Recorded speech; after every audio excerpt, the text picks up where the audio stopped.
de hoje é Fontes. E o título é A Fonte da Minha Alma. Evangelho de João, capítulo número 4. Estaremos lendo do versículo 4 em diante.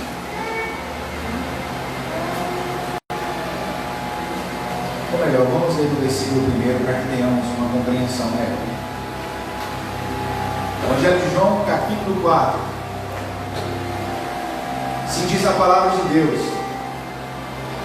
portanto, quando o Senhor soube que os fariseus tinham ouvido que Jesus fazia e batizava mais discípulos do que João, embora Jesus mesmo não batizava, mas os seus discípulos, ele deixou a Judéia e partiu novamente para a Galiléia, e era-lhe necessário passar por Samaria.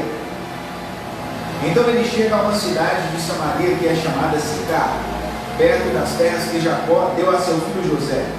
Ora, o poço de Jacó estava ali. Jesus, pois, cansado da sua viagem, assentou-se assim junto do poço, e era cerca da hora sexta. Então, vindo uma mulher de Samaria para tirar água, disse-lhe Jesus: dá-me de beber. Pois seus discípulos tinham ido à cidade para comprar alimento. Então disse-lhe a mulher samaritana: como é que tu, sendo um judeu, pedes de beber a mim, que sou mulher de Samaria? Porque os judeus não se relacionam com os samaritanos. Jesus respondeu e disse-lhe: se tu conheceras o dom de Deus, e quem é que te diz, dá-me de beber, tu lhe pedirias, e ele te daria água viva. Disse-lhe a mulher: Senhor, tu não tens com que atirar, e o poço é fundo. Onde, pois, tens a água viva? És tu maior do que Jacó, nosso pai, que nos deu o poço, do que ele mesmo bebeu, e os seus filhos e o seu gado? Jesus respondeu e disse-lhe: qualquer que beber desta água terá sede novamente, mas aquele que beber da água que eu lhe der nunca terá sede, mas a água que eu lhe der se fará nele uma fonte de água a jorrar para a vida eterna. Disse-lhe a mulher: Senhor, dá-me dessa água, para que eu não tenha sede e não venha aqui tirá-la.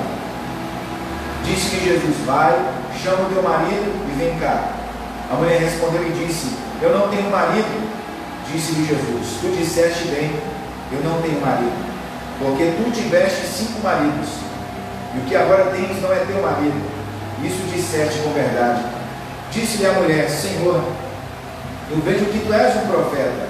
Nossos pais adoraram neste monte, e vós dizeis que em Jerusalém é o lugar onde se deve adorar. Disse-lhe Jesus: mulher, crê-me, a hora vem em que nem neste monte nem em Jerusalém adorareis o Pai. Vós adorais o que não conheceis, nós adoramos o que conhecemos, porque a salvação é dos judeus. Mas a hora vem, e agora é, em que os verdadeiros adoradores adorarão o Pai em espírito e em verdade, porque o Pai procura a tais para adorá-lo. Amém? Vamos fazer uma oração. Querido Deus, aqui está diante de nós a sua palavra. Desvenda, Pai, os nossos olhos para que possamos compreender a tua palavra, para que possamos entendê-la, não somente ouvi-la, mas colocá-la em prática, que ela venha fazer parte dos nossos pensamentos, que ela venha fazer parte das nossas emoções, que ela venha fazer parte das nossas atitudes. Meu Deus, que o culto que oferecemos a Ti não seja um teatro, apenas uma peça onde nós nos reunimos em um domingo e oferecemos ao Senhor algo de aparência, mas que o culto ao Senhor venha ser uma vida diária, que o culto ao Senhor venha ser uma vida cotidiana. Pai, som dos nossos corações. Espírito Santo, fala conosco nessa noite. Eis aqui a nossa vida, para a glória do Teu nome, assim oramos. Amém. Este Evangelho, segundo a tradição, foi escrito por João. O nome João significa Deus é graça. E o interessante é que Esse evangelho foi escrito no final do primeiro século, no ano 95 depois de Cristo.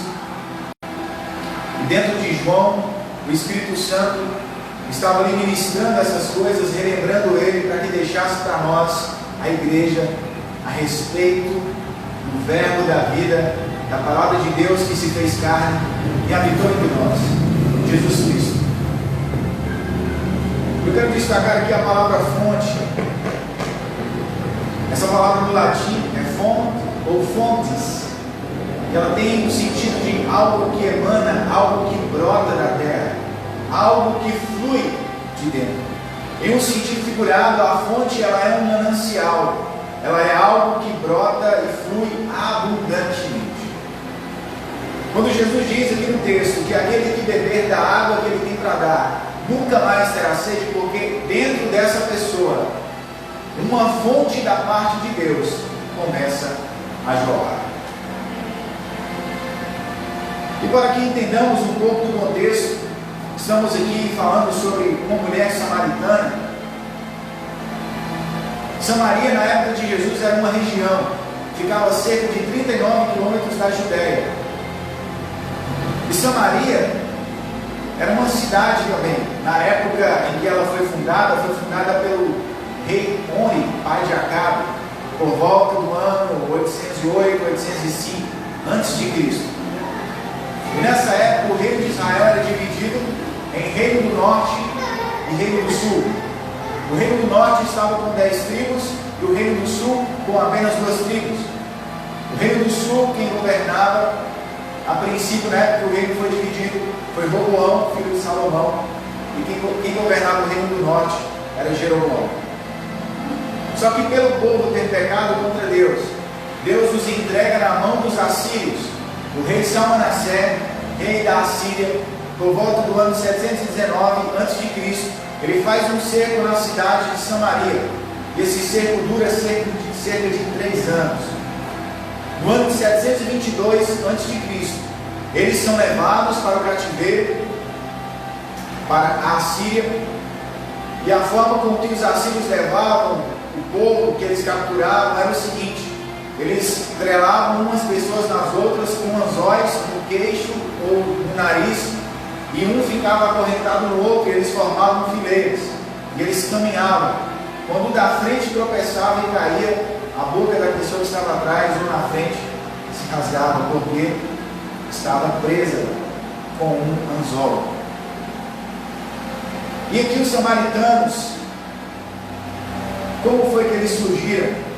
Os samaritanos, assim que o rei da Assíria leva o povo judeu, o povo de Israel, aliás, para o cativeiro, ele deixa algumas pessoas ali. Só que ao mesmo tempo que ele leva pessoas, ele também traz pessoas da região do governo da Assíria para viver naquela terra. E quando esses povos com costume pagão chegam na terra, eles faziam práticas que eram contra a palavra de Deus, contra a Torá, contra a lei. E Deus ali envia leões para atacar aquelas pessoas. Então aquelas pessoas que estavam ali, ao serem atacadas pelos leões, elas pedem ao rei da Assíria que enviasse um sacerdote para que ensinasse a eles como cultuar o Deus daquela terra. E então um sacerdote é enviado para lá. O povo samaritano, ele é uma mistura de povos. De povo da parte do norte, os israelitas, e povos que veio também do governo do rei da Assíria. Por isso que os judeus não se davam bem com os samaritanos, porque os samaritanos, eles eram uma mistura de povos. Eles tinham costume pagãos. Eles adoravam também a Deus, o Deus de Israel, mas também adoravam outros deuses. Por volta do ano 586, aliás, quando Nabucodonosor conquista a Judéia e leva o povo cativo para lá, para a Babilônia, o povo fica cerca de 70 anos no cativeiro.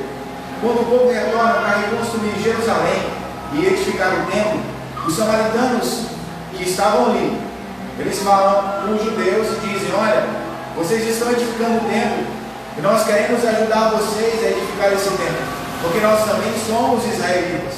Os judeus vão falar: não, vocês têm costumes pagãos, vocês têm misturas aí nos seus conceitos a respeito de Deus. Nós não vamos permitir que vocês nos ajudem. Aí é aquela história que nós lemos ali no livro de Esdras, de Neemias, onde Sanbalat e Tobias se levantam contra o povo judeu para tentar impedir a construção do templo. Então, nesse momento, existe uma inimizade entre samaritanos e judeus. A partir daí, os samaritanos começam a perseguir os judeus porque não permitiram que eles edificassem, juntamente com os judeus, o templo de Jerusalém. Conhecendo só um pouco do contexto histórico, para a gente entender por que Israel e Samaria, por que os israelitas e os samaritanos não se davam bem, os judeus e os samaritanos.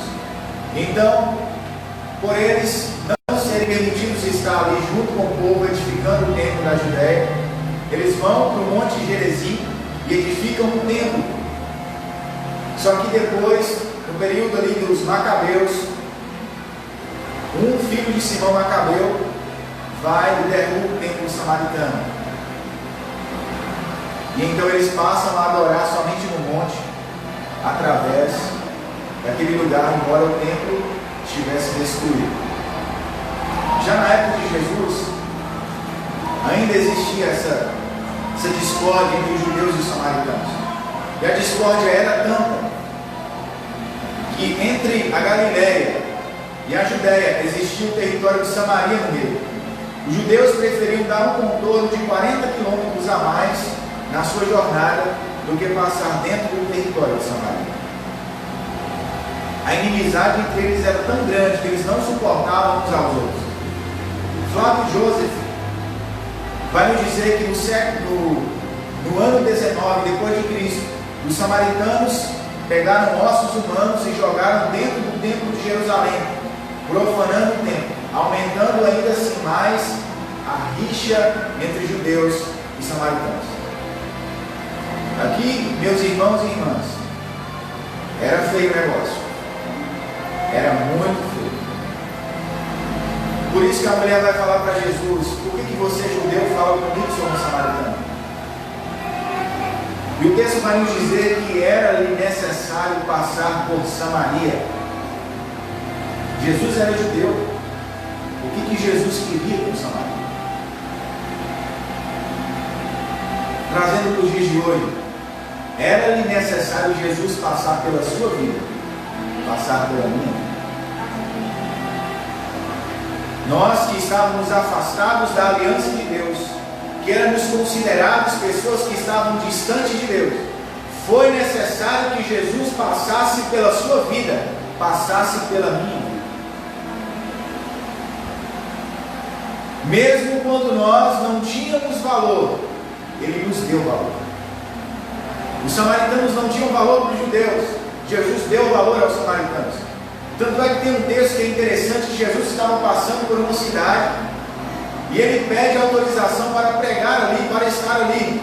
A Bíblia vai nos dizer que os samaritanos o rejeitaram. O que Tiago e João, o autor deste evangelho, fala: Senhor, Tu queres que nós façamos como Elias e oremos para que desça fogo do céu para matar essa raça de gente que está te rejeitando? Se fosse eu acho que eu falaria a mesma coisa. Mas Jesus disse: vocês não sabem de que espírito são, porque o Filho do Homem não veio para destruir as almas dos homens, mas Ele veio para salvá-las. Jesus veio para me salvar, Jesus veio para te salvar, porque nós estávamos estéreis como uma terra seca, estávamos mortos em nossos pecados, não existia vida em nós, e andávamos assim como essa mulher. Ela foi à fonte de Jacó, com um cântaro vazio, ela precisava de algo, ela precisava de água. Antigamente, eu não sei quem já morou na roça aqui, mas quando eu morava na roça, a gente não tinha água encanada como temos hoje. Às vezes nós tínhamos que caminhar quilômetros para pegar água. Mas lá na terra do meu avô, por exemplo, até que a beira do rio era perto. Mas no caso dessa mulher, ela teve que caminhar muito para vir pegar essa água. Ela teve que ir buscar algo na fonte. Eu quero dizer algo para você. A fonte dos seres humanos flui água. Da fonte de Deus flui vida. Da fonte dos seres humanos flui águas. Mas da fonte de Deus flui vida. E eu tenho uma pergunta para fazer para você nessa noite. Qual é a fonte que você tem tomado nesses dias? De que fonte você tem bebido? O que você tem procurado para satisfazer a sede da sua alma? Você tem buscado em coisas humanas? Você tem ido na fonte dos homens? Ou você tem ido na fonte de Deus? Eu quero dizer algo que toda vez que eu e você colocamos expectativas nos seres humanos, toda vez que eu e você colocamos expectativas em nós mesmos, toda vez que eu e você colocamos expectativas em qualquer coisa, menos em Deus, nós nos frustraremos. Porque Ele é a nossa fonte. Ele é a fonte da minha alma. Ele é a fonte da sua alma.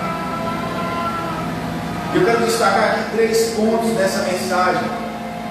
3 características importantes a respeito da fonte de Deus. A primeira característica é que essa fonte, ela vem de Deus. Essa fonte, ela é o próprio Deus, emanando sobre a minha vida e sobre a sua vida. É o próprio Deus fluindo dentro de nós. O texto vai nos dizer que essa mulher, por volta ali da sexta hora, a hora sexta do dia, que é o meio-dia, a Bíblia vai nos dizer que Jesus estava cansado. Está aqui nos mostrando também que Jesus tinha uma natureza humana. Isso aqui vai contra o conceito gnóstico de que Jesus era um fluido, uma imagem, um holograma. Aquilo que Jesus passou era um fingimento. Jesus não era matéria. Mas a Bíblia está falando que Jesus encarnou. Jesus se cansou. Porque Ele era um ser humano como eu e você. E Jesus aqui começa a conversar com essa mulher, uma samaritana, quebrando a barreira que existia entre aquele povo. Jesus, Ele nunca vai agir sem um propósito. Não foi à toa que Jesus te encontrou quando você estava indo a um poço buscar água. E Jesus se sentou nesse poço e começou a conversar com você. Você se lembra desse dia em que Jesus estava sentado no poço e você chega como essa mulher, com um cântaro vazio, com sua alma vazia de Deus, com a sua vida frustrada, com expectativas frustradas, com sonhos frustrados. E Ele então estabelece um diálogo com você. Não fomos nós que encontramos Jesus, foi Jesus que nos encontrou. Era impossível ao homem encontrar a Deus. Por isso foi necessário Deus descer do céu, se fazer homem, para que o homem tivesse um contato com Deus. Essa mulher, ela tinha uma necessidade. Assim como eu e você, no dia que fomos encontrados por Cristo, tínhamos uma necessidade. O interessante é que Jesus faz uma pergunta para ela. Ou melhor, Ele diz: dá-me de beber.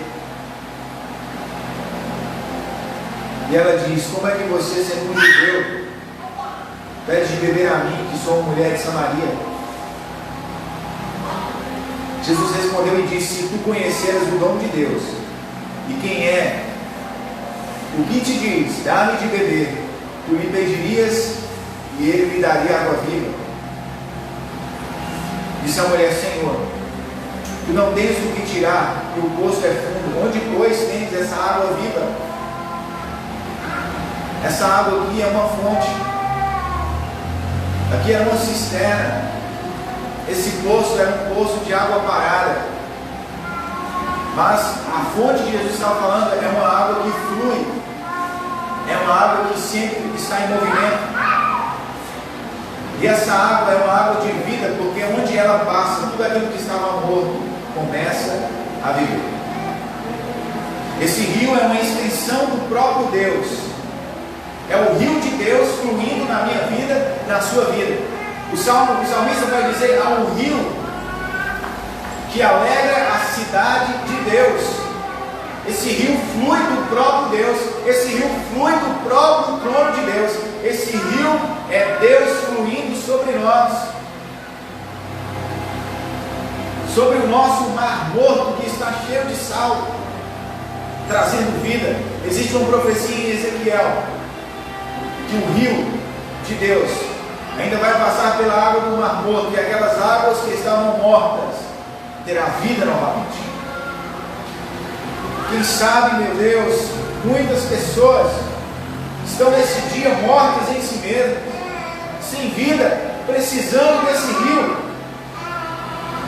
precisando dessa água, precisando dessa água viva. E essa mulher, ela tinha ido à fonte de Jacó. Embora a fonte de Jacó fazia referência a Cristo, porque essa fonte ela foi cavada em uma rocha. Era uma fonte de homens. Assim são aquilo que os homens oferecem. Assim é aquilo que o homem oferece. Você tem que ficar dependente daquilo. Você já viu a farmácia, a medicina, como funciona? Muitos visam o lucro. Tem que fazer com que a pessoa seja dependente daquele remédio. Então ela sempre que tem que ficar voltando para comprar aquele mesmo remédio. Mas a Bíblia fala que a fonte que Jesus tem para nós, essa fonte nós experimentamos dela apenas uma vez. E essa uma única vez é capaz de nos curar para sempre.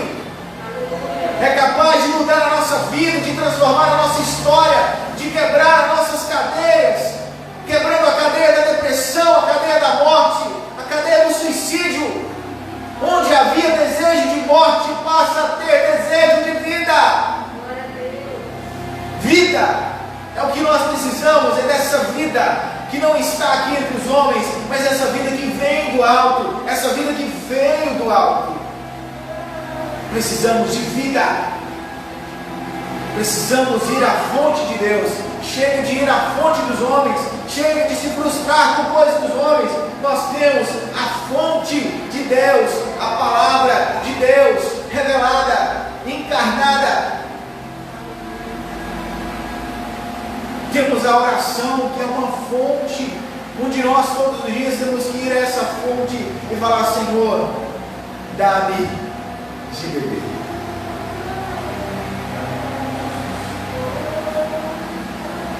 O segundo ponto dessa mensagem é que essa fonte, ela emana vida. Dessa fonte não flui água. Essa fonte, ela flui vida. E o texto vai dizer, a mulher conversando com Jesus: olha, és tu maior do que Jacó? Versículo 17. Jacó, nosso pai, que nos deu o poço. Jacó, o máximo que Jacó fez para eles foi ter dado um poço. E o texto continua falando: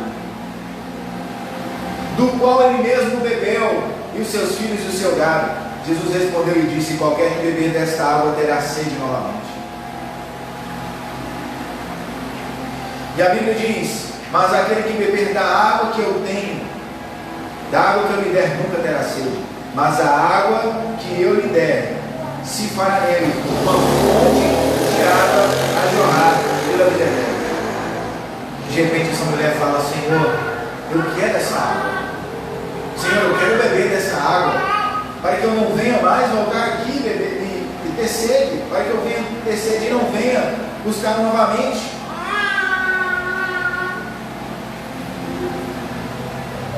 Aqui parece que essa mulher não estava entendendo muito bem o que Jesus queria falar para ela. Jesus estava falando de uma água espiritual e a mulher estava entendendo uma água natural.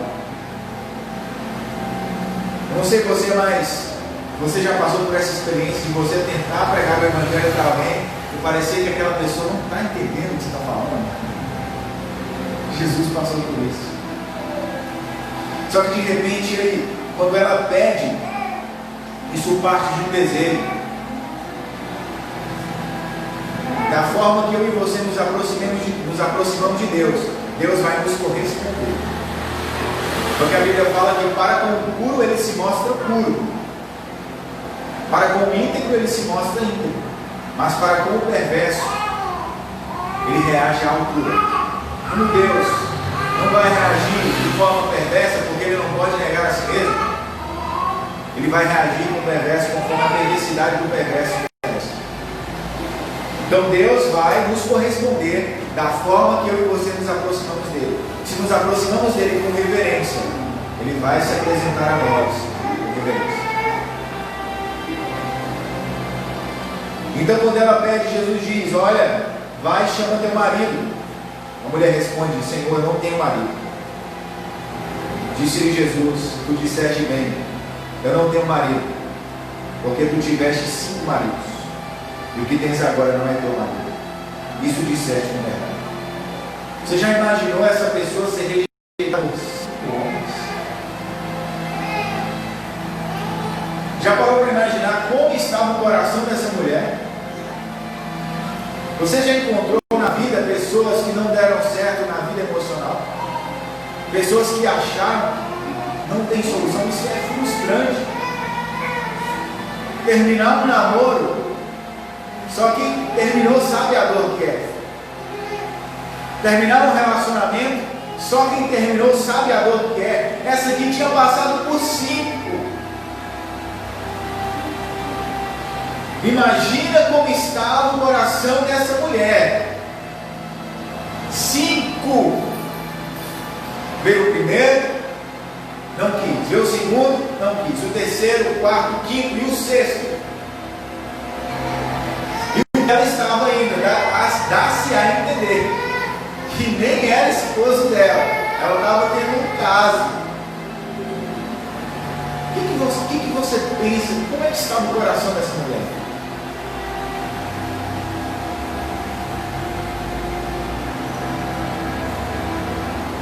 Mas era-lhe necessário passar por Samaria.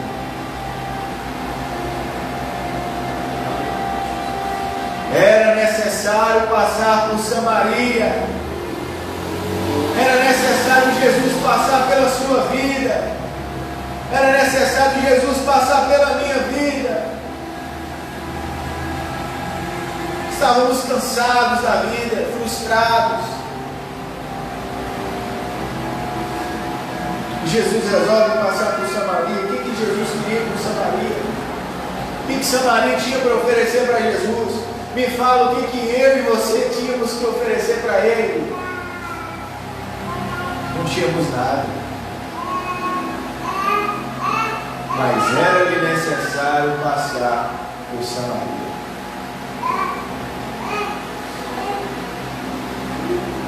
Essa mulher estava cansada.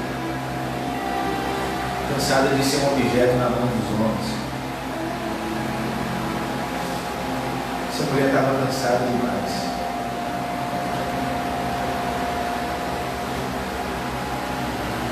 Jesus, com graça e misericórdia, dá um basta nessa situação. Chega.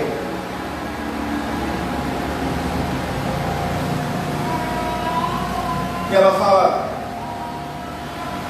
Senhor, eu vejo que tu és profeta.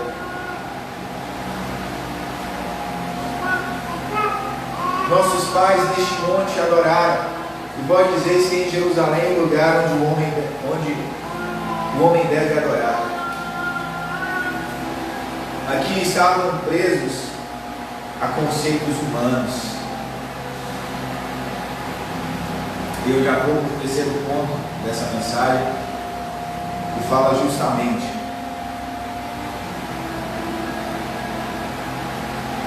que essa fonte, ela nos torna adoradores. Essa fonte, ela tem um propósito.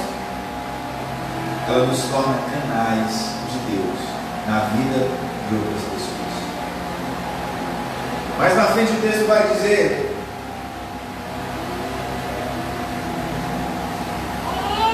que essa mulher foi até a cidade. A mulher então, versículo 28, olha o versículo 28, a mulher então deixou o seu cântaro e foi no caminho da cidade e disse aos homens: vinde, vede um homem que me disse todas as coisas que eu tenho feito, não é esse o Cristo? Então elas foram até ele. Até quem? Até Cristo. Olha só, uma pessoa que era improvável. Jesus usou uma pessoa que era improvável. As pessoas daquela cidade conheciam essa mulher,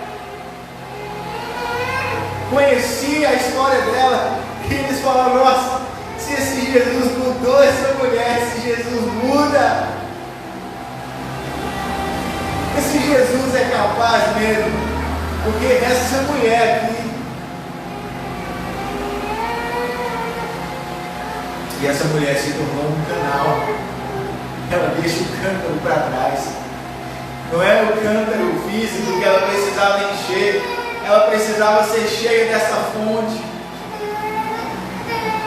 Uma vez que tomamos dessa água, nunca mais teremos sede. Ela tinha esquecido até que ela tinha ido pegar água. Ela larga esse cântaro para trás, ela quer saber, esse homem, esse Messias, porque Jesus se revela para ela como Messias. Olha, eu achei o Messias, eu encontrei a fonte da minha alma, eu não tenho mais sede, eu encontrei o que eu precisava, eu encontrei a fonte da minha alma. E aquelas pessoas foram até Jesus, e eles vão dizer o seguinte: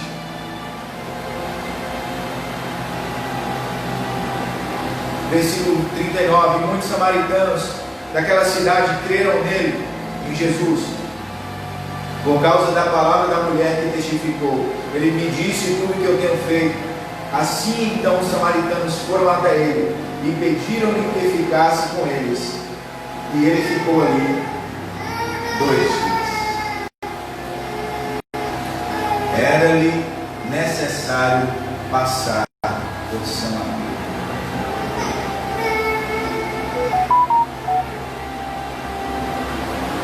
É interessante como Deus usa as coisas que não são. Veja que não são os famosos deste mundo que Ele usa.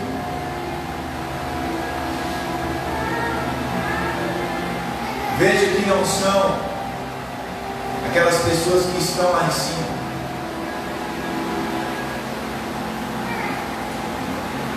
Ele pega o drogado,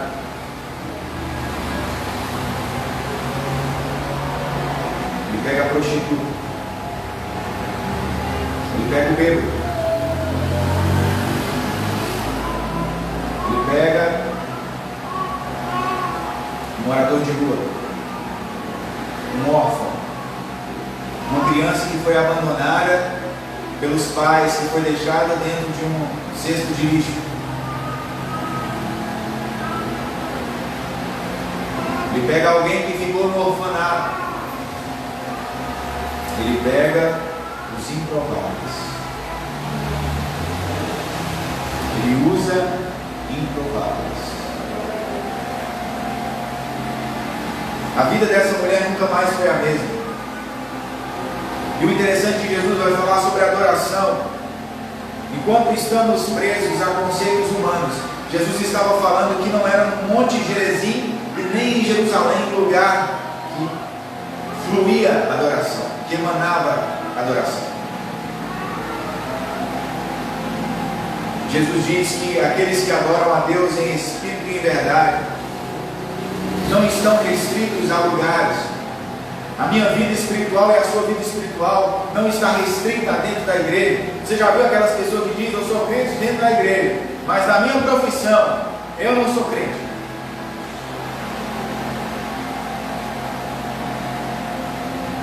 Eu posso até ser crente, mas meu revólver não é crente. posso até ser crente, dentro da igreja, mas fora da igreja, nas vendas, no comércio, eu dou os meus migué.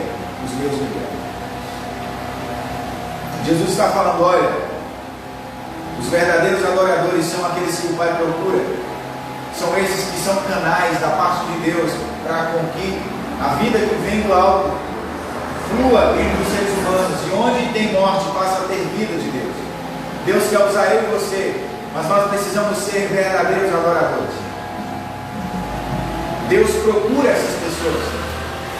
Parece que Deus garimpa essas pessoas, porque é difícil achar um tesouro, porque essas pessoas são preciosas para Deus. Deus garimpa essas pessoas no meio dos homens. Deus garimpa essas pessoas dentro de ambientes da igreja. Nem todo aquele que está dentro da igreja é igreja. Nem todo aquele que canta, que louva, é adorador. É necessário vida de santidade, é necessário vida de renúncia, porque quando nós entregamos nossa vida a Cristo, o sacrifício somos eu e você. A nossa vida passa a ser o altar de Deus. É o que nós oferecemos para Ele. É o nosso cotidiano. Todos os dias você presta culto a Deus. Quando você acorda, quando você vai dormir, as coisas que você assiste, as músicas que você ouve, tudo é um culto a Deus. E que tipo de vida temos oferecido para Ele?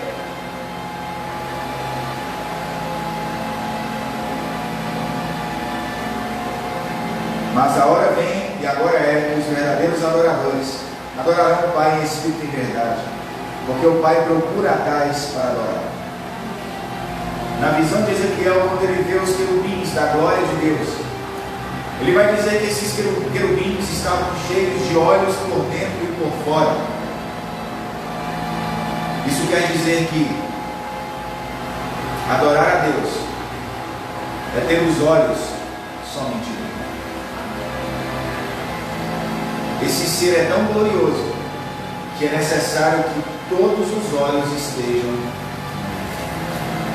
Você percebeu por que Deus criou querubins com tantos olhos? Para que os olhos desses querubins estejam somente. Se os olhos dos querubins estão somente nele, onde estão os nossos olhos?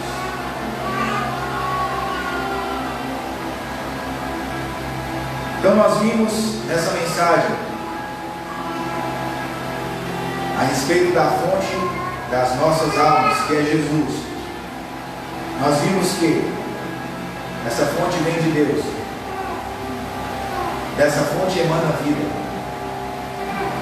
E essa fonte nos torna canais de Deus, a partir do momento que nós experimentamos dela. Nós vimos que a fonte dos homens flui água, mas da fonte de Deus flui vida. Então, eu deixo esse desafio para mim e para você. Tome dessa água, experimente. Quantas pessoas têm experimentado drogas? Quantas pessoas têm experimentado a bebida? Quantas pessoas têm experimentado o sexo ilícito? Quantas pessoas têm experimentado o pecado? Mas o Senhor nos convida a experimentar essa vida que vem. E fica esse desafio para mim e para você. E fica essa palavra para mim e para você. Que todos os dias da nossa vida nós possamos estar ligados com essa fonte. Amém? Deus abençoe sua vida, sua casa e sua família. Vou só fazer uma oração para encerrar. Senhor, todos que nos acompanharam nessa live, todos que estão aqui presentes, o Senhor possa usar essa palavra como uma mensagem da parte do Senhor, para edificar e consolar os corações. Que venha o teu reino, que seja feita a tua vontade, não a nós, Senhor, não a nós, mas ao teu nome da glória. Santificado seja o teu nome em nossas vidas. Guarda-nos.